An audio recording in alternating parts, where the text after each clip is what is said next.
Good morning. The Senate Commerce Committee will come to order.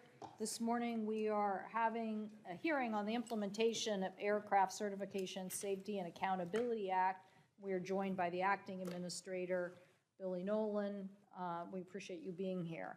We are here today to measure the FAA's progress in implementing important safety reforms for aircraft accountability, safety, in the act that was passed following 2 fatal crashes in Indonesia and Ethiopia that claims the lives of 346 people. I want to welcome members of what are the inaugural class of the Samia Rose Stumo National Air Grant Fellowship Program. This program, named after Samia Stumo, who was 24 and lost her life in the March 10th accident crash of Ethiopian Airlines Flight 302, reminds us why we need an aviation technical workforce on the Hill and throughout Washington, D.C. These talented young aviation technical experts with aerospace backgrounds will be assisting the FAA and Congress in meeting the complex technical challenges that we face in this field. I also want to recognize the families who lost loved ones in the 2 737 MAX crashes. This Friday, March 10th, will be the 4th year anniversary of the Ethiopian Airlines Flight 302 crash. I cannot begin to imagine their sense of loss, and I know that time has not eased their pain, but we are offering our sincere gratitude for their unwavering dedication to helping us on aviation safety reform. Because of their support and critical input, the Aircraft Certification, Safety, and Accountability Act is now law. And today we will hear from FAA Acting Administrator Billy Nolan about the FAA and what they've done to implement the 2020 Aviation Safety Law, the Aircraft Certification, Safety, and Accountability Act. I will note that we wanted to do this prior to us taking up the FAA authorization bill. We want to get a good sense of exactly where we are on these issues before we dive into things that we also want to evaluate as part of a reauthorization.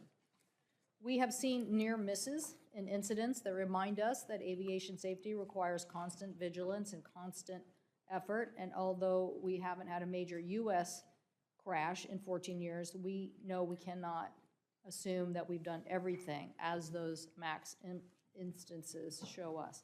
The FAA must work harder. 3 years ago, it was clear from the committee's investigation into the Indonesian and Ethiopian crashes that our focused workforce and technical challenges have to be top of mind at the FAA, particularly as it relates to automation and human factors. The safety reform bill that we passed obviously made major changes in the FAA direct oversight of the ODA members, that no interference with FAA personnel or their designees could happen, and that the FAA needed to build a technical workforce to make sure that those safety implementations as it relates to certification were called out from the very beginning of the certification process, and that we improve safety by implementing safety system management systems.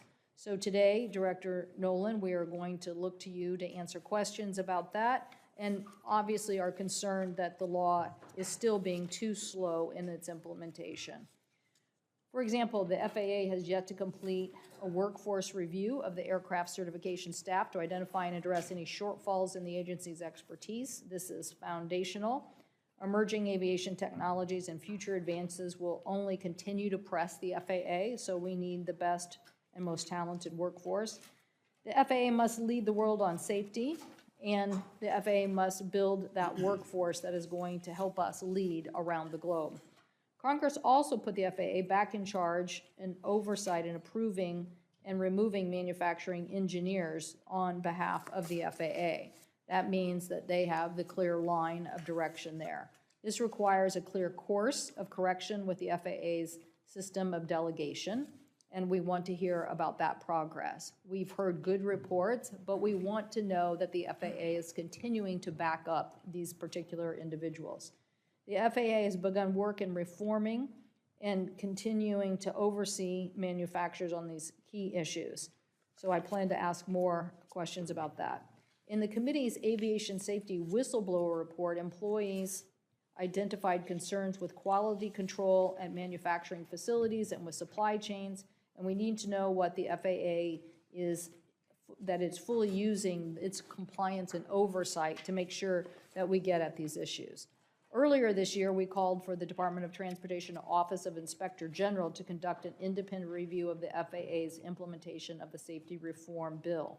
So their work is ongoing, and we will hold, obviously, the FAA accountable to what the IG report says. So there's still much work to do. We look forward to hearing from the acting administrator today and for continuing to get the safety job done at the FAA. I'll now turn it over to the ranking member, Senator Cruz.